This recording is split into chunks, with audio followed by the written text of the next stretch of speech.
मित्रांनो नमस्कार, जय Shivray. पापळे food and beverage इंडस्ट्रीमध्ये तुम्हा सर्वांचं पुन्हा एकदा मी स्वागत करतो. आणि आजचा जो व्हिडिओ आहे तो स्पेशली आपण या कारणासाठी बनवतोय की बऱ्याच लोकांना पापळे फूडचं सेल्स ऑफिस मी का घ्यावं हा प्रश्न पडतो. म्हणून असा जो प्रश्न ज्या लोकांना पडलेला आहे अशा लोकांसाठी हा व्हिडिओ आहे. मी सर्वांना विनंती करतो की हा व्हिडिओ तुम्ही नक्की पहा. हा व्हिडिओ पाहिल्यानंतर 100% तुम्ही पापळे फूडचं सेल्स ऑफिस चालवायला घ्याल.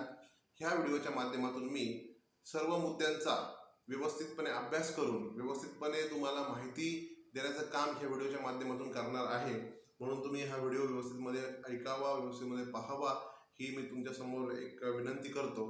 म्हणून आता टॉपिककडे वळतो की बांधवांनो पहा की बरेच जण असा विचार करतात की मला जर व्यवसाय करायचा आहे, पापळे फूडचं ऑफिस चालवायला घ्यायचं आहे, पण हे ऑफिस मी का घ्यावं.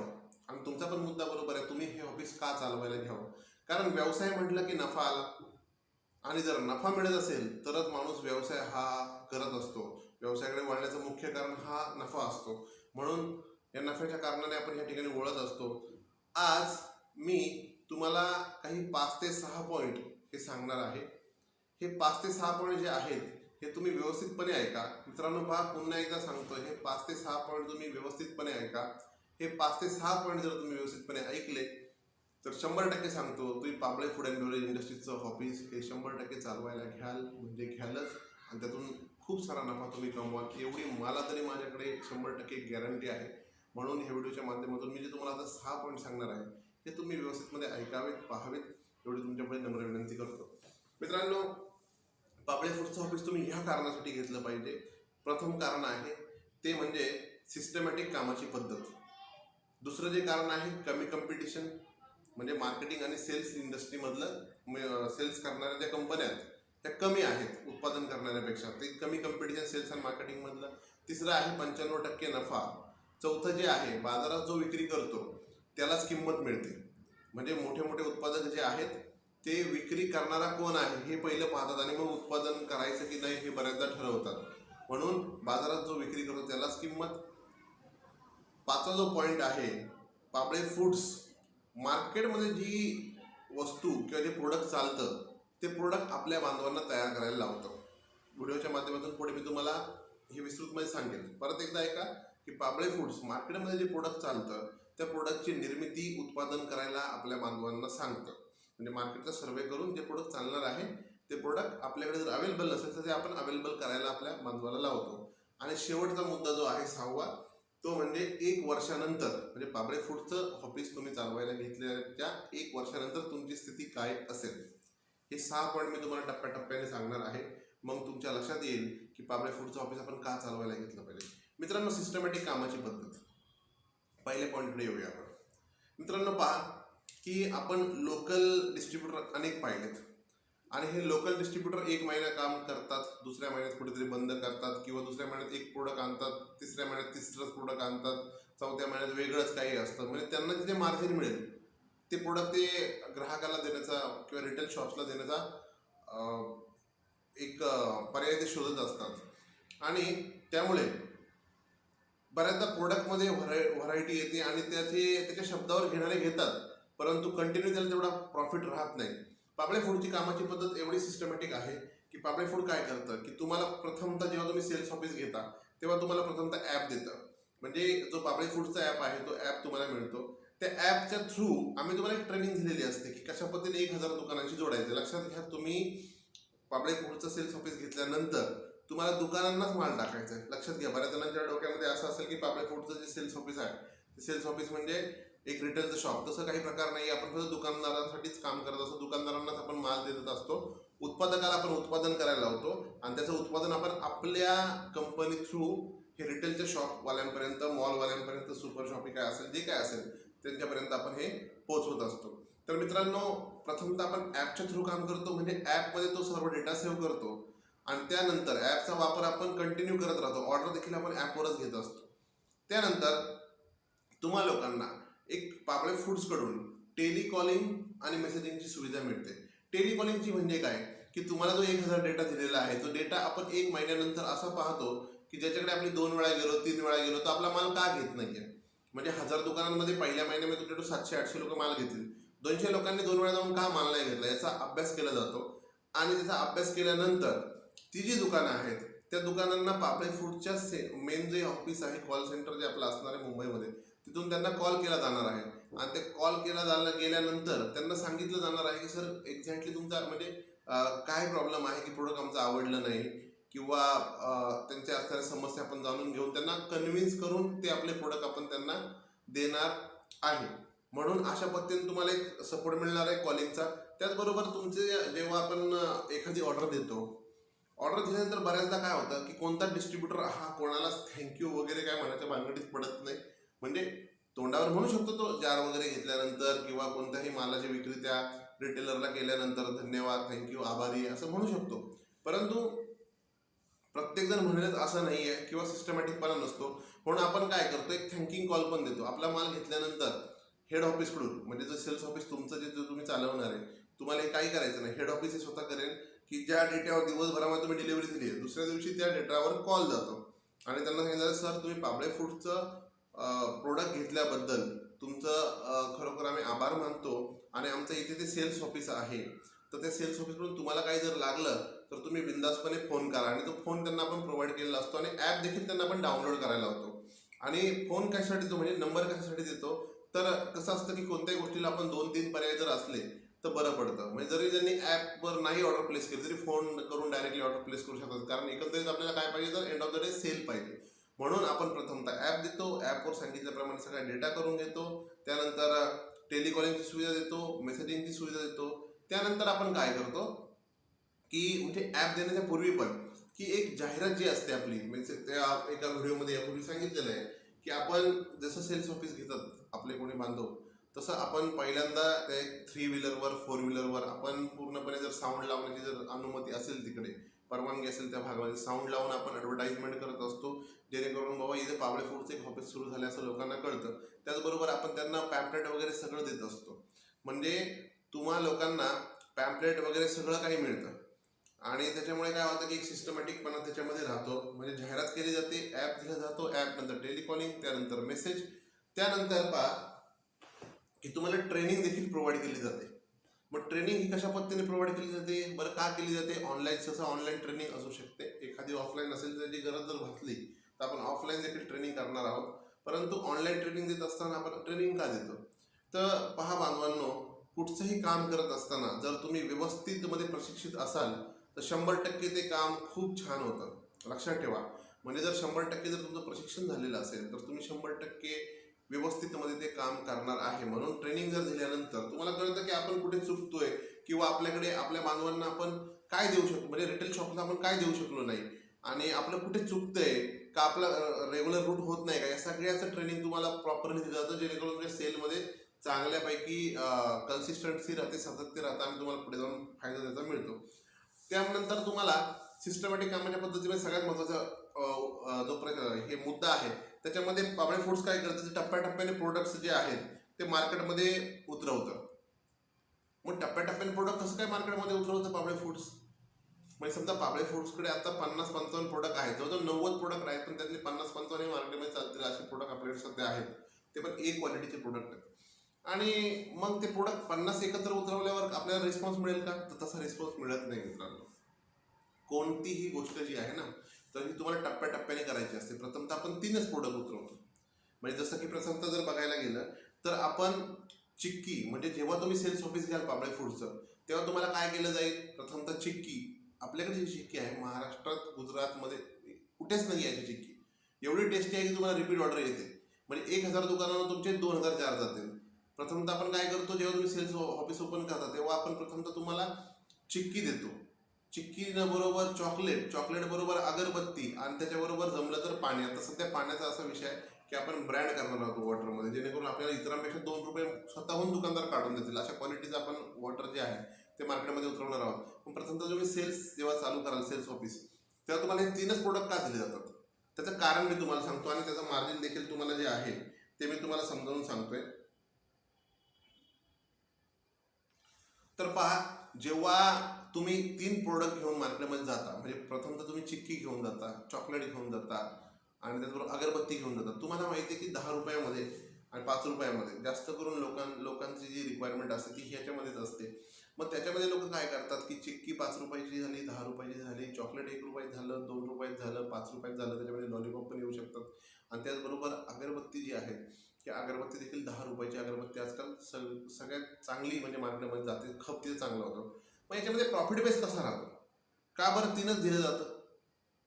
कारण पहिल्यांदा जर 40-50 जर आपण दिले प्रोडक्ट तर कुठेतरी कन्फ्युजन ही त्या दुकानदारामध्ये तयार होणार आहे.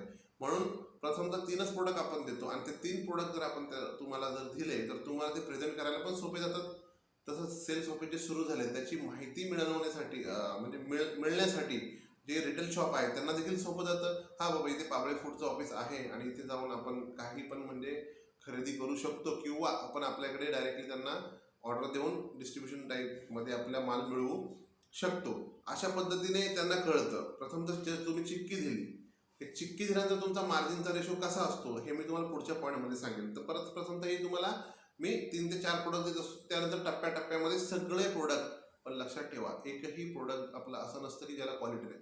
ज्या प्रोडक्टला क्वालिटी नाही ते प्रोडक्ट आपण मार्केटमध्ये उतरवत नाही, हे तुम्ही लक्षात घ्या. म्हणून आपल्याला रिपीट ऑर्डर खूप असतात. म्हणून आपण हे सिस्टमॅटिक कामाचं जे नेहमी बोलत असतो त्याच्यामध्ये प्रोडक्टची देखील तेवढीच एक मुख्य भूमिका असते तुम्हाला प्रॉफिट मिळवून देण्यासाठी आणि सातत्याने प्रॉफिट मिळवून देण्यासाठी. नुसतंच प्रॉफिट नाही, सातत्याने मिळवून देण्यासाठी रिपीट ऑर्डर येणं आपल्याला आवश्यक असतं. त्यामुळे प्रोडक्टची क्वालिटी ही A क्वालिटी असते, A1 क्वालिटी असते. टप्प्याटप्प्यामध्ये 3 प्रोडक्ट 4 प्रोडक्ट तुम्हाला दिल्यानंतर मार्केटमध्ये तुम्हाला नंतर वर्षभरामध्ये थोडे 10, दुसऱ्या वर्षी 10, तिसऱ्या वर्षी 10, 20, 30, 40 असे प्रोडक्ट 50 प्रोडक्ट तुम्हाला मार्केटमध्ये दिले जातील. त्याचा एक रेशो दिला जाईल. म्हणजे तुम्ही म्हणाल सर रेशो म्हणजे काय? तर रेशो म्हणजे आपल्याला जी 1000 दुकानं करायची त्याच्यामध्ये चिक्की एवढी जार गेलेच पाहिजेत, एवढे चॉकलेट गेलेच पाहिजेत, एवढी अगरबत्ती गेलीच पाहिजे. तुम्ही म्हणाल मग सर नाही गेली तर काय करायचं? मग मी तुम्हाला पहिलंच सांगितलं की आपण 3 4 प्रोडक्ट का देतो? तर आपण जेव्हा व्यवस्थितमध्ये काम करतो आपल्याला माहिती आहे दुकानामध्ये 4 डझन 5 डझन अगरबत्ती म्हणजे काहीच नाही आहे. 10 रुपयाची अगरबत्ती 4 डझन 5 डझन काहीच नाही आहे. मग आपण ती विकत नाही, विकू शकत नाही का? जास्त असल्यामुळे आपण व्यवस्थितमध्ये कन्व्हिन्स करत नाही. तर प्रत्येक प्रोडक्टवर व्यवस्थितमध्ये कन्व्हिन्स केलं, त्यांच्या रिक्वायरमेंटनुसार जर आपण कन्व्हिन्स केलं तर आपल्याला जास्तीत जास्त धंदा त्या दुकानावर मिळतो. म्हणून तो रेशो आपल्याला तोडायचा नसतो आणि तो रेशो जातोच. त्यामुळे आपल्याला टप्प्याटप्प्याने जायचं असतं. म्हणून हे 50 जे प्रोडक्ट आहेत ते टप्प्याटप्प्याने आपल्याला दुकानांमध्ये द्यायचे आहेत. आणि त्याचबरोबर हे जे कामाची पद्धत आहे याच्यामध्ये सध्या मोठ्या कंपन्यांचे काम देखील जे आहेत ते देखील आपल्याकडे येतात. म्हणजे आपल्या बऱ्याचशा मानवांच्या काय काय मोठ्या मोठ्या कंपन्या आहेत, या कंपन्यांची कामं देखील आपल्याकडे मिळतात. म्हणजे कामामध्ये म्हणायचं म्हणजे की जसं की चॉकलेट आहेत, चिक्की आहेत, हे जे चांगल्या जे आहेत क्वालिटी हे आपल्याच बांधवाचे प्रोडक्ट आपल्याकडे आहेत. आपण मार्केटमध्ये सर्वे करतो त्याच्यापेक्षा 1% म्हणजे जे प्रोडक्ट चांगलं आहे त्याच्यापेक्षा 1 ते 10% प्रोडक्ट आपण अजून त्याला चांगली क्वालिटी देतो आणि मार्केटमध्ये उतरवतो. पण अशा मोठ्या मोठ्या कंपन्या देखील आपल्याकडे येतात आणि सिस्टमॅटिकली कामामुळेच ह्या कंपन्या आपल्याकडे येत असतात. मित्रांनो दुसरा जो पॉईंट आहे तो आहे कमी कॉम्पिटिशन. तुम्ही पाहिलं असेल की सेल्स आणि मार्केटिंग ज्या कंपन्या आहेत हे फार कमी आहे मार्केटमध्ये. आणि ह्या मार्केटमध्ये कमी असल्यामुळे बरं सेल्स कुठचं लक्षात घ्या, फूडमध्ये, इन्शुरन्स किंवा इतर जे प्रोडक्ट्स आहेत किंवा MLM हे वेगळं मार्केटिंग झालं. पण आपण प्रॅक्टिकल मार्केटिंग बोलतोय, सेल्स बोलतोय, ज्याची रोजच्या जीवनामध्ये लोकांना गरज असते, वस्तूंच्या सेलची, फूडच्या सेलची. कमी कॉम्पिटिशन आहे याच्यामध्ये. मग कमी कॉम्पिटिशन हा जो दुसरा मुद्दा आहे याच्यामध्ये आपल्याला काय पाहिजे? तर याच्यामध्ये किती कंपन्या आता मार्केटमध्ये आहेत किंवा तुमच्या भागामध्ये किती प्रोफेशनल कंपन्या आहेत जे तुमच्या दुकानांपर्यंत तुमचं स्वतःचं दुकान असू शकतं किंवा कोणाचं तुमच्या गावामध्ये दुकान तिथपर्यंत येतात? असं कुठेच नाही आहे. कुठेच अशी कंपनी प्रोफेशनल अजूनपर्यंत मार्केटमध्ये तरी असेल तर थोड्या जागे आहे, परंतु ती अजून पोहोचलेली नाही आहे. तर अशा पद्धतीमध्ये जे सिस्टमॅटिकपणा आहे या सिस्टमॅटिकपणामुळे आपल्याला कमी कॉम्पिटिशन आहे. म्हणजे अजूनपर्यंत मार्केटमध्ये अशी कंपन्याच नाही आहेत की ज्या हे प्रोडक्ट देऊ शकतात. आणि जरी भविष्यामध्ये अशा कंपन्या आल्या तर आपल्याला धोका आहे का? तर मुळीच आपल्याला धोका नाही आहे, कारण असंख्य प्रोडक्ट आहेत. त्यामुळे असंख्य प्रोडक्ट असल्या कारणाने आपली जी कमाई आहे त्या कमाईवर काहीही परिणाम होत नाही. म्हणून मला पहिल्यांदा तुम्हाला जे 2 पॉईंट सांगायचे ते 2 पॉईंट सांगून झालेले आहेत. आता तिसऱ्या पॉईंटकडे, तुमच्या मुख्य पॉईंटकडे मी वळतो. मित्रांनो पहा, तिसरा जो पॉईंट आहे तो आहे नफा. 95% नफा. तुम्ही जे सेल्स ऑफिस चालवता कंपनी फक्त 5% नफा घेते. काहींची इच्छा असते कंपनीने 5च घेऊ नये. कंपनीला त्यांना नफा किती मिळतोय याच्याकडे न बघता ते स्वतः कंपनी किती नफा कमवते याच्याकडे बघतात. तर माझी एक विनंती राहील की ज्यांना असं वाटत असेल त्यांनी सेल्स ऑफिस घेऊ पण नका, कारण प्रत्येक जण आम्ही देखील कमवायलाच बसलेलो आहे. फक्त आम्ही रेशो कमी ठेवलेला आहे आणि तुम्हाला जास्त रेशो देतोय, कारण हे सेल्स ऑफिस म्हणजे आमचे खांब असणार आहेत, पिलर असणार आहेत, फाउंडेशन असणार आहे, पाया असणार आहे. आणि ज्या घराला पाया नाही ते घर कधीच टिकत नाही. म्हणून आम्ही 5% घेतोय, 95% पुढच्यांना देतोय आणि त्या पद्धतीने जसे प्रोडक्ट येतील तशी रॉयल्टी देखील आमची वाढत असल्या कारणाने जी काही इन्कम मिळणार आहे त्याच्यामध्ये आम्ही सॅटिस्फाईड आहोत. म्हणून 95% जी नफा जो आहे तो नफा आम्ही तुम्हाला वितरित करणार आहोत. आता प्रोडक्टची माहिती मगाशी तुम्हाला मी पहिल्या मुद्द्यामध्ये दिली, तरी पण पुन्हा एकदा माहिती देतो की याच्यामध्ये तुमचं मार्जिन कसं असणार आहे. 95% जी तुमचा नफा मिळणार आहे याच्यामध्ये तुमचं मार्जिन कसं असणार आहे. तर मित्रांनो पहा, जी चिक्की आहे त्या चिक्कीमध्ये जवळजवळ तुम्हाला एक डिस्ट्रीब्युटर म्हणून 20 to 25% तुम्हाला मार्जिन मिळतं. 20च्या आसपास मिळतं, कारण तुम्हाला माहिती असेल इंडियन स्वीटमध्ये बऱ्याचदा जास्त मार्जिन राहत नाही, कारण त्याच्यामध्ये जे इन्ग्रेडियंट्स टाकले जातात, पदार्थ जे असतात ते फार महागडे असतात. तसं की चिक्कीमध्ये शेंगदाणा आहे आणि शेंगदाण्याचा रेट तुम्हाला माहिती काय आहे सध्या. त्यामुळे फार काही असं मार्जिन त्याच्यामध्ये खूप 50ला 50% असं राहत नाही. डिस्ट्रीब्युटरला 20% तुम्हाला मार्जिन त्याच्यामध्ये मिळतं. म्हणजे जे मार्जिन आपल्याला कंपनी देते, म्हणजे पाबळे फूड्स जे आहे ही सेल्स फूड आणि बेवरेजमधली सेल्स कंपनी आहे, सेल करणारी कंपनी आहे, प्रॅक्टिकली सेल करणारी कंपनी आहे. उत्पादक कंपन्या ह्या वेगळ्या असतात. उत्पादक कंपन्या आपल्याकडे येतात आणि मग उत्पादक कंपन्या ज्या असतात आपल्याला पाहिजे तसं प्रोडक्ट आपण बनवून घेतो. जर त्या प्रोडक्टमध्ये क्वालिटी नसेल तर ते प्रोडक्ट आपण कधीच घेत नाही. हे तुम्ही प्रामुख्याने लक्षात ठेवा. म्हणजे प्रोडक्ट आपल्याकडे येतं त्याच्यामध्ये आपल्याला 20% मार्जिन असतं. जसं की चिक्की समजा 250 रुपये, 50 नगाची चिक्की आहे, 5 रुपयाप्रमाणे 250 रुपये होतात. दुकानदाराला आपण ते 200 रुपयाला टाकतो, तुम्हाला ते 150 रुपयाला मिळते. ट्रान्सपोर्टेशन ॲड होतं, म्हणजे 5-10 रुपये जे काही 160 रुपयापर्यंत ट्रान्सपोर्टेशन तुमच्याकडे येऊन जाते. तुम्हाला 40 रुपये चिक्की पाठी राहतात, ते 40 रुपये राहतात. याच्या पाठी तुमचं जर रेशो बघायला गेलं 2000 दुकानं असतात, आपल्याकडे 4 फ्लेवर आहेत आणि 4ही फ्लेवर चालणारे फ्लेवर आहेत. असं नाही की तुम्हाला कुठेतरी उगीच तयार करून द्यायचे म्हणून करून देते, असं नाही आहे. 4ही फ्लेवर चालणार आहे. मग महिन्याचा जर रेशो पकडला, काही दुकानं 2 जार घेतील, काही दुकानं 100 दुकानं तुमचे चिक्कीच घेणार नाही, काही घेणारच नाहीत. म्हणजे 900 दुकानं राहतात, त्या 900 दुकानामध्ये काही दुकानं 3 घेतील, काही दुकानं 4 घेतील, काही दुकानं 2 घेतील. म्हणजे रेशो जर पकडला तर किमान 2चा जरी आपण पकडला महिन्याला, जास्त जाता शाळा चालू झाल्या तर महिन्याला एका दुकानाला 4-4, 5-5 जार चिक्कीचे पुरत नाही मित्रांनो, एवढं लक्षात ठेवा. मग हे जे आहे आपण 2चाच धरतोय. जर 2 जार जर धरलं तर तुमच्या लक्षात येईल की 80,000 रुपये तुम्हाला एवढं प्रॉफिट राहतं ह्या चिक्कीच्या प्रोडक्टमध्ये. म्हणजे 1000 दुकानं का दिली जातात त्याचा अर्थ तुम्ही लक्षात घ्या की 80,000 रुपये तुम्हाला याच्या मागे राहतात, कारण प्रत्येक जारपाठी तुम्हाला 40 रुपये निघतात. त्याचबरोबर तुम्हाला चॉकलेट दिली जातात. चॉकलेटमध्ये तुम्हाला व्हरायटी खूप आहे. चॉकलेटमध्ये बघायला गेलं 10, 12, 13, 15 प्रकारच्या व्हरायटी. त्याच्यामध्ये किमान 2 ते 3 प्रकारचे चॉकलेट्स हे प्रत्येक साधी पानटपरी असू द्या, ती पानटपरी सुद्धा आपलं घेते आणि ते आपण त्यांना प्रोव्हाइड करतो. त्याचबरोबर लॉलीपॉप, सगळ्यात चालणारा जो काही आयटम आहे लॉलीपॉप, हा सगळ्यात जास्त चालतो. आणि हा लॉलीपॉप 5 रुपयामध्ये 2 रुपयामध्ये आता भयानक चालू आहे सध्या. एवढं आता सध्या जर बघितलं पॅन्डेमिक सिच्युएशन अजून पण आहे. आता परत ओमिक्रॉनचा वगैरे व्हायरस परत आलेला आहे आणि बऱ्याचशा गोष्टी चालल्या, तरी सुद्धा लॉलीपॉपला जो सेल आहे हा सेल खूप आहे. म्हणजे एकंदरीत जर पाहायला गेलं आपण तर तुम्हाला चिक्कीचे 1000 दुकानात 2000 जार जातात. चॉकलेटचे जर बघायला गेलं तर तुम्हाला कॅन्डीचे, टॉफीचे मिळून 2च जार पकडा, ते 4 जार झाले, त्याच्यामध्ये पण तेवढंच मार्जिन आहे. म्हणजे 80,000 रुपये याच्यामध्ये राहिलं, 80,000 रुपये तुम्हाला चॉकलेटमध्ये राहिलं. लॉलीपॉपमध्ये तुम्हाला पकडायला गेलं 40,000 रुपये तुम्हाला लॉलीपॉपमध्ये राहिले. आपण 1000 जार पकडले.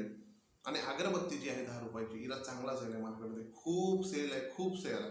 त्याच्या पाठी जर बघायला गेलं तर 4 डझन अगरबत्ती किमान जर तुम्ही एखाद्या दुकानाला टाकली तर ते दुकान जे आहे ते दुकान तुम्हाला नाही म्हटलं तरी पण कधी कधी 8-8, 10-10 डझनची ऑर्डर देतं. परंतु तुम्ही रेशो पकडून चालला की 4000 डझन अगरबत्ती जी आहे ती अगरबत्ती तुम्ही घालवताय. मग 4000 डझन पाठी जर तुम्ही पकडलं तर तुम्हाला 1 रुपया मार्जिन तर आरामामध्ये राहतं एका पाऊच पाठी.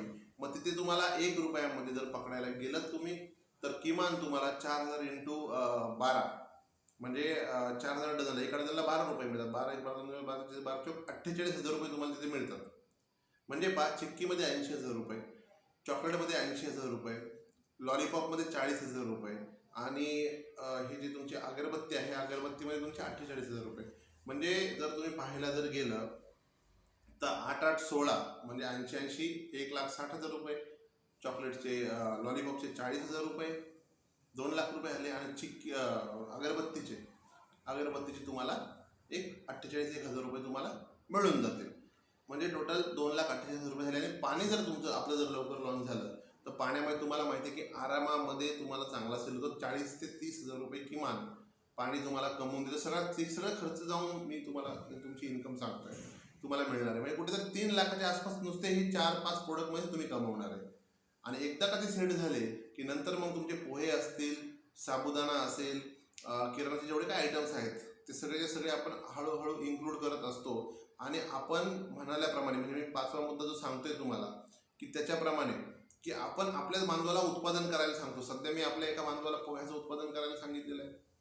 त्यांना सांगितलं की मला असे पोहे बनवून द्या, असे म्हणजे एक मार्केटमध्ये चालतात अबक काय असतील ते प्रोडक्ट सारखे मला बनवून द्या. त्याच्यापेक्षा 1% क्वालिटी चांगली करून द्या. 1,00,000 किलोचा जो पोहा आहे हा पोहा वीकली तुमचा आपण घेऊ. म्हणजे मगाशी जो 5वा पॉईंट सांगितला की आपण उत्पादन करायला होतो काहींना की तुम्ही असं करा मग आम्ही असं सेल करून देतो. मग ते तुम्हाला मिळालं तर त्याच्यापाठी 25,000 रुपये. प्रत्येक प्रोडक्ट पाठी तुम्हाला पुढे वाढून एक चांगल्यापैकी रेशो तुमचा 5 लाखापर्यंत जास्त जाईल. 10 लाख सुद्धा तुम्ही महिन्याला कमावू शकता. फक्त तुमच्याकडे पेशन्स असले पाहिजे. तर हा झाला तुमचा नफा. आणि मी तुम्हाला मग सांगितल्याप्रमाणे चालणारेच प्रोडक्ट जे आहेत म्हणजे जे रोजच्या जीवनामध्ये चालतात तेच प्रोडक्ट आपण तुम्हाला विक्रीसाठी हे देत असतो. म्हणून असे कुठचे प्रोडक्ट नाही देत की जे विक्री होत नाही, ज्याला दुकानामध्ये जास्त प्लेसमेंट नसते, असे प्रोडक्ट आपण देत नाहीत. ज्याला काय आहे चांगली प्लेसमेंट आहे असेच प्रोडक्ट आपण तुम्हाला देत असतो. सेल्स ऑफिसर ठेवत असतो आणि ते दुकानदारांपर्यंत पोहोचवण्यासाठी तुम्हाला मदत करत असतो. त्याचबरोबर आता तुम्हाला नफा तर कळलाय की 95% नफा तुमचा कसा आहे. त्याचबरोबर मार्केटमध्ये विकणाऱ्याला आता चौथा जो मुद्दा आहे मूळ मुद्द्याकडे वळतो की मार्केटमध्ये विकणाऱ्यालाच जास्त किंमत आहे. म्हणजे मी पुन्हा एकदा सांगतो की हे सेल्स ऑफिस तुम्ही का घेता याची कारण मी तुम्हाला सांगतोय की विक्री करणारा पहा बरं, उत्पादक मार्केटमध्ये भरपूर आहेत. म्हणजे जर तुम्ही बघितलं ना की उत्पादन करताना मला म्हणतो अरे मला हे चालू करायचं, मला याचं युनिट चालू करायचं, त्याचं युनिट चालू करायचंय, तो मनातल्या मनात स्वप्न पाहतो. पण जेव्हा ते सेल करण्याची वेळ येते तेव्हा त्याला जर नकाराची घंटा जेव्हा त्याच्या कानामध्ये वाजत असते ना सारखी, तेव्हा मग तो निगेटिव्ह होत जातो. म्हणून तो म्हणतो कोणी एजन्सी भेटली तर बरं होईल, कोणी डिस्ट्रीब्युटर भेटलं तर बरं होईल. त्याच्यामध्ये पण तो फार गुंतून जातो आणि कुठेतरी बरबाद होऊन जातो. परंतु मग त्याला अशी कंपनी पाहिजे असते की जी स्टेबल आहे, जी मार्केटमध्ये चांगल्यापैकी स्टेबल आहे, ज्यांची जास्तीत जास्त ऑफिसेस आहेत. ते एका डिस्ट्रीब्युटरवर किंवा 2 डिस्ट्रीब्युटरवर अजिबात विश्वास ठेवत नाहीत. जर अशी कंपनी पाहतात की जी मार्केटमध्ये चांगल्यापैकी आहे आणि ती कंपनी चांगल्यापैकी सेल करून देऊ शकते. म्हणून मी तुम्हाला पहिलं सांगितलं मित्रांनो की पाबळे फूड जी कंपनी आहे महाराष्ट्रातील आणि कालांतराने देशातील, मी नाही म्हणू शकत कितवी आहे, परंतु स्वतःचं स्थान मात्र अबाधित असेल. म्हणजे पाबळे फूड्स ही सहज ओळखतील. म्हणजे 2025 पर्यंत पाबळे फूड्स मध्ये तुम्हाला पेपरमध्ये टीव्हीला ऍड जर दिसली तर आश्चर्य वाटायचं काही कुठल्याही प्रकारचं कारण नाही. रियालिटीवर आणि एकदम व्यवस्थित मध्ये शांततेने डोकं चालवून या कंपनीचं फॉर्मेशन मी केलेलं आहे. म्हणून त्याचा फायदा देखील आपल्याला त्या पद्धतीने भेटणार आहे. म्हणून मार्केटमध्ये विक्री करणाऱ्याला जी किंमत आहे ही मी तुम्हाला या मुद्द्यातून सांगितलेली आहे की उत्पादन कोणी करू शकतो, विक्री कोणी करू शकत नाही. म्हणून अनेक जे कंपन्या आहेत त्या कंपन्या आपल्याकडे येतात. आपण सहसा आपल्या बांधवांना सांगत असतो की तुम्ही असे प्रोडक्ट बनवा आणि ते प्रोडक्ट आम्हाला आणून द्या. पण अगदी मी तुम्हाला सांगतो नेस्लेचे जे मंच चॉकलेट आहे, मी आपल्या 2 बांधवांना आता सांगितलं हे प्रोडक्ट मला तुम्ही बनवून द्या तुमच्या नावाने. संपणार म्हणजे संपणार तुमचं, काढो त्याची जबाबदारी माझी. तर असे क्वालिटीचे जे प्रोडक्ट चालतात ना मार्केटमध्ये, हे प्रोडक्ट आपण आपलं उत्पादन करायला लावतो आणि तेच आपण काय करतो विक्री करत असतो. तसेच त्याचबरोबर मित्रांनो लक्षात घ्या की ह्या मोठ्या कंपन्या ज्या आहेत म्हणजे हिंदुस्तान युनिलिव्हर आहे, पार्लेजी आहे, नेस्ले आहे किंवा फूड आयटम्समध्ये बऱ्याच जे आहेत, पास्तामध्ये विकफिल्ड सारखे, डेल मोंटे सारखे मोठे ब्रँड आहेत. तर हे बाहेरचे ब्रँड इथे येऊन मोठं एक बाजारपेठेला कव्हर केले त्यांनी. तर आपण का करू शकत नाही? पास्ता बनवणे एवढी मोठी गोष्ट नाहीये. पोत्यामध्ये पण पास्ता मिळतो, तर किलोवर, पाव किलोवर असे पास्ता मिळतात. परंतु त्यांचे ब्रँड चांगले असल्या कारणाने कमी खर्चामध्ये अधिक मार्जिन लावून देखील, एकावर एक फ्री लावून देखील ते मोठ्या प्रमाणावर सेल होतात. तेच आपण सुद्धा बनवू शकतो. आणि जो ब्रँड आहे कोणता पण ब्रँड असो, लोकल असू द्या ब्रँड, फक्त त्याने क्वालिटी जर ठेवली तर त्याला अख्ख्या महाराष्ट्रात पोहोचवण्याचं काम हे आपण करू शकतो. म्हणून विक्री करणारा जो आहे, या विक्री करणाऱ्या अशा कंपन्या ज्या आहेत, म्हणजे पार्ले असू द्या, तुमची पॅन्टीन असू द्या, तुमची पतंजली असू द्या, हिंदुस्तान युनिलिव्हर सारखं मॉडेल आपण तयार केलेलं आहे. हिंदुस्तान युनिलिव्हरला बघून नाही केलं मित्रांनो, ही गरज बघून केलं होतं, ते नंतर लक्षात आलं की हिंदुस्तान लिव्हरचं पण असंच मॉडेल आहे. त्यामुळे असं मोठं आपण नेटवर्क तयार करतोय आणि यातून ज्या कंपन्या आपल्याकडे येणार आहेत त्याची आपल्याला पूर्ण गॅरंटी आहे. परंतु आपल्याला पण साबित करायचं आहे की जो भार आपल्यावर बाकीचे लोक टाकणार आहे तो भार आपल्याला घेण्याइतपत आपण सक्षम आहोत, तो भार झेपण्याइतकेच आपण सक्षम आहोत. म्हणून मार्केटिंग च्या कंपन्या ज्या आहेत त्या कंपन्यांना खूप सारी किंमत असते, मार्केटमध्ये विकणाऱ्यालाच किंमत खूप सारी असते. तुम्हाला सांगण्याची जास्त गरज नाही आहे की विक्री करणारे तुम्हाला रेअर दिसतील, उत्पादन करणारे अनेक दिसतील. म्हणून Papale food and beverage industries ही जी कंपनी आहे ही उत्पादन न करता विक्री करणाऱ्यामधली कंपनी आहे आणि हिला स्कोप खूप असणार आहे. आजही ही कंपनीची जरी 8-9 ऑफिस असले तरी पण मोठ्या लेवलवर लोक इथपर्यंत येतात, मोठ्या मोठ्या कंपन्यांचे लोक इथपर्यंत येतात. आत्ताच आपल्या एक लोणावळ्यामध्ये कंपनी आहे, जी कंपनी एक न्यूट्रिशन बार बनवते. तर ती कंपनी माझ्याकडे आली होती आणि त्या कंपनीने मला सांगितलं की सर तुम्ही सांगाल तसं करा. ते युनिट आपण बघितलं, तर युनिट बघितल्यानंतर आपल्या लक्षात आलं की मोठ्या लेवलवर त्याच्याकडे मशिनरी बाहेरच्या देशातल्या आहेत.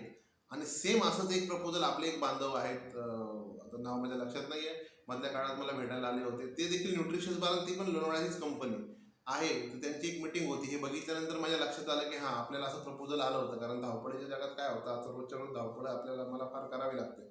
त्यामुळे कोणी आलं भेटलं तर प्रत्येक गोष्ट लक्षात राहील असं काही नाही. तर परंतु अशा प्रकारची ही जी कंपन्या ज्या आहेत त्या कंपन्या आपल्याकडे येत आहेत की तुम्ही विक्री करा, इवन विक्री झाल्यानंतर पैसे द्या आम्हाला, माल आम्ही तुमच्याकडे टाकतो, विक्री झाल्यानंतर पैसे द्या, असे देखील सांगणाऱ्या काही कंपन्या आहेत. परंतु बऱ्याचदा मित्रांनो असं होतं की पैशाच्या बाबतीत जर मार्केटमध्ये जर तुम्हाला टिकायचं असेल ना, तर सगळ्यात महत्त्वाची गोष्ट म्हणजे पैसा. आणि हा पैसा जेवढा चांगला आहे तेवढा वाईट आहे. त्याच्यामुळे कंपनीचं एक उद्दिष्ट आहे, कंपनीचे सेल्स ऑफिस कधीच उधारीच आपण ठेवत नाही. कारण सगळी बिलं कंपनीच्या नावाने बनत असतात. त्यामुळे कधीच आपण कोणतंच प्रोडक्ट हे उधारीमध्ये कंपनीकडून पुढच्याकडून घेत नाही, सहसा तरी आपण घेत नाही. आणि गरज पडली, लोकल असेल, एखादी ताकद असेल तर आपण त्याला ते घ्यायला पण लावतो, द्यायला पण लावतो. परंतु अशा पद्धतीने सहसा आपण पैशाने आपलं नाव खराब होणार नाही याची काळजी घेत असतो. म्हणून मोठ्या प्रमाणावर कंपन्या ज्या आहेत, कंपन्या अशा प्रकारच्या मार्केटिंग कंपन्यांच्या शोधात आहे आणि अजूनपर्यंत कुठेच नाही. म्हणून पापळे फूड्स ही 2 ते 3 वर्षामध्ये महाराष्ट्रातली, म्हणजे मोठेपणा सांगत नाही परंतु 2 ते 3 नंबरची कंपनी 100% ही 100% असेल एवढे ऑफिस झाल्यानंतर. त्यानंतर बाजारात मी मला सांगितलं पापळे फूड्स काय करतं, उत्पादन करणाऱ्याला मार्केटमध्ये चालणाऱ्या वस्तूंची निर्मिती करायला लावतं. म्हणजे आपण काय करतो की बऱ्याचदा मार्केटमध्ये जे प्रोडक्ट चालू असतात, जसं की चॉकलेट चालले आजकाल तुम्ही बघितलं असेल की 2 रुपयाचे ते मोठ्या मोठ्या त्या अशा भुसभुशीत ज्या कॅडबरीज येतात 2 रुपयामध्ये, 5 रुपयामध्ये, 10 रुपयामध्ये, मंचची मगाशी मी तुम्हाला सांगितलं त्या पद्धतीमध्ये. तर त्या काही खाताना फक्त त्याला वरतून लेअर चॉकलेटचा असतो आणि आतून मात्र तो खारी जशी असते, खारी म्हणा काही दुसरंच मटेरियल असतं, ते भुसभुशीत असतं पण खूप चालतं. शेवटी आपल्याला मार्जिनशी घेणं देणं आहे, फूडशी घेणं देणं आहे, क्वालिटीशी घेणं देणं आहे.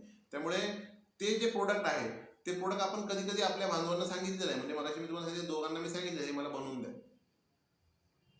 तर अशा उत्पादनांची देखील आपण आपल्या बांधवांना निर्मिती करायला सांगत असतो. पोह्यांचं मगाशी उदाहरण दिलं की पोहे पण सांगितले बनवायला, साबुदाणा सुद्धा चांगल्या क्वालिटीचा काढा, अशा पद्धतीमध्ये आपण आपल्या बांधवांना सांगितलेलं आहे. म्हणून कधी कधी आपण उद्योजक देखील तयार करतो आपल्या याच्यातून आणि ते उद्योजक काय करतात, मोठ्या लेवलवर आपल्याला मालाचं उत्पादन आपल्याला हव्या असणाऱ्या क्वालिटीमध्ये काढून देतात. शेवटचा मुद्दा मित्रांनो, पापळे फूडचं ऑफिस तुम्ही सेल्स ऑफिस घेतल्यानंतर 1 वर्षानंतर तुमची स्थिती काय असेल. सर्वात इम्पॉर्टंट आणि फार क्रुशियल पॉईंट आहे की 1 वर्षानंतर तुमची स्थिती काय असेल. 1 वर्षानंतर जर मित्रांनो तुम्ही जर विचार जर केला तर तुमच्या लक्षात येईल की तुमच्याकडे तुमचे 1000 जे तुमचे आउटलेट्स आहेत हे आउटलेट्स पूर्णपणे सेटअप झालेले असतील. दुसरी गोष्ट, हे आउटलेट्स तुम्हाला चांगल्यापैकी ओळखत असतील. तिसरी गोष्ट, तुम्ही 2 ते 3 लाख रुपयाचा इन्कमचा जो ब्रिज आहे तो क्रॉस केलेला असेल. म्हणजे असं समजा की समजा आज उद्यापासून परवापासून जे कोणी बांधव असतील ते बांधव जी सेल्स ऑफिस घेतील त्याच्या पूर्णपणे, म्हणजे समजा बांधवांनी समजा जानेवारी 2022ला ऑफिस घेतले तर जानेवारी 2023ला त्याची स्थिती काय असेल? तर मी तुम्हाला ही सांगितल्याप्रमाणे की सर्व दुकानदार त्याला ओळखत असतील, त्याचबरोबर त्या सिस्टमॅटिक कामाने प्रभावित झालेले असतील, स्वतःचं नाव झालेलं असेल आणि फूडचे प्रोडक्ट्स हे सर्व प्रकारे प्रत्येक दुकानामध्ये मोठ्या लेवलवर जायला सुरुवात झाली असेल. म्हणजे जो रेशो आहे तुमचा, जो काही चिक्कीचा रेशो आहे, चॉकलेट आहे, ज्या चॉकलेट तुमचे 2 जात होते जार एका दुकानामध्ये, 3-3, 4-4 जार जायला लागते. ज्या ठिकाणी 2 जार चिक्की जात होती तिथे तुम्हाला 3-3, 4-4 चिक्की जार जायला लागतील. ज्या ठिकाणी तुमची अगरबत्ती ही 4 डझन घेतली जात होती तिथे 8-8, 10-10 डझन अगरबत्ती घेतली जाईल. म्हणजे या 3-4 प्रोडक्टमध्ये तुमचं काय होईल, मोठ्या प्रमाणावर फायदा होईल. म्हणजे डबल इन्कम तुमची 2 लाख आणि 4 लाखावरही वाढलेली असेल. म्हणजे महिन्याला तुम्ही 2023 जानेवारीला जेव्हा पाहाल, तुम्ही 2 ते 3 लाख रुपये प्रति महिना इन्कमवर आलेला असाल. आता याच्यामध्ये काही गोष्टी अशा पण होतील की मित्रांनो पहा, ज्याच्यामध्ये व्यावसायिक वृत्ती आहे असा माणूस ते संधी सोडणार नाही. कारण मी पण तुम्हाला सांगतो की पाबळे फूडचं ऑफिस घेतले आणि पहिल्याच महिन्यात तुम्हाला 2 लाख रुपये भेटतील असं मी मुळीच म्हणत नाही. पहिले 2 महिने तुम्हाला तुमचे सगळे जे दुकानं आहेत, जे काही शॉप्स आहेत, ते शॉप्स कव्हर करण्यामध्ये जाईल, तुमची ओळख निर्माण करण्यामध्ये जाईल, वेळेत सर्व्हिस देण्यामध्ये जातील, पेरण्यामध्ये जाईल आणि वर्षभरात पेरल्यानंतर चांगला फायदा तुम्हाला कंटिन्यू मिळेल. आणि 1 वर्षानंतर समजा तुम्ही ते ऑफिस नाही घ्यायचं ठरवलं, म्हणजे आपला करार 1 वर्षासाठी असतो. 1 वर्ष समजा तुम्ही ठरवलं की आता हे ऑफिस घ्यायचं नाही, पाबळे फूड्सला रॉयल्टी द्यायची नाही. कारण तुम्हाला मगाशी सांगितलं 5%च आम्ही घेतो. म्हणजे 2 लाखाची रॉयल्टी आम्ही 1000 दुकानांपाठी घेतो. जर 1500 असेल तर 3000, 1500 दुकान असेल तर 3 लाख रुपये घेतो. त्यानंतर जर 2500 दुकानं असतील किंवा 2 लाख दुकानं असतील तर 4 लाख घेतो, 2500 असतील तर 5 लाख घेतो, 3000 दुकानं जर असतील तर त्याच्यापाठी आपण 6 लाख रुपये रॉयल्टी आपण आकारत असतो. समजा तुम्ही ठरवलं की बाबा पाबळे फूड्स ऑफिस आता नाही घ्यायचं, तर मित्रांनो लक्षात ठेवा, जेव्हा मार्केटमध्ये लोकांना काही दिसतं त्याच्यावर खूप लोकांच्या नजर असतात की मला हे ऑफिस कसं चालवायला भेटेल. पण प्रत्येकाचं म्हणजे बिझनेसमध्ये, व्यवसायामध्ये पैशाला जेवढं महत्त्व आहे तेवढंच तुमच्या नैतिकतेला देखील महत्त्व आहे. तुमच्याकडे जर नैतिकता नसेल, तुम्हाला 2 रुपये जास्त मिळणार आहे म्हणून तुम्ही जे सेल्स ऑफिस आहे ते सेल्स ऑफिस सोडणाऱ्या माणसाला लगेच हा ठीक आहे तू सोड, जेणेकरून मला काय होईल की 3 लाख आणि 4 लाख रुपये पुढचं द्यायला तयार आहे, याला नैतिकता म्हणत नाही. म्हणून मित्रांनो, तुम्ही जर 1 वर्षाने जर ते ऑफिस सोडलं तर तुमचं झालेलं सर्व काम जे आहे तर त्या व्यक्तीला त्याचा फायदा होणार आहे. असं बऱ्याचदा होतंय, असं बऱ्याचदा झालेलं आम्ही पाहिलेलं आहे. एक सेल्समन नीट काम करतो, आमचे जे मेन मुख्य ऑफिस आम्ही जे चालवतो, जे आम्ही देत नाही सेल्स ऑफिस म्हणून, ते आम्ही स्वतः कंपनी चालवतो, तिथे एखादा नवीन सेल्समन येतो, नवीन एरिया असतो, तो एरिया चांगल्यापैकी करतो, दुसऱ्या-तिसऱ्या महिन्यामध्ये सोडून देतो. तिसऱ्या महिन्यात आलेला जो सेल्समन आहे त्याला चांगल्यापैकी प्रॉफिट मिळतं, कारण यांनी सगळं पेरून ठेवलेलं असतं. म्हणून जे सेल्स ऑफिस तुम्ही चालवाल त्याच्यामध्ये पाबळे फूडची एवढी गॅरंटी आहे की तुम्हाला 1,00,000% किमान तुम्ही 2 ते 3 वर्षानंतर 5 लाख रुपयाच्या वरतीच इन्कमवर जाल.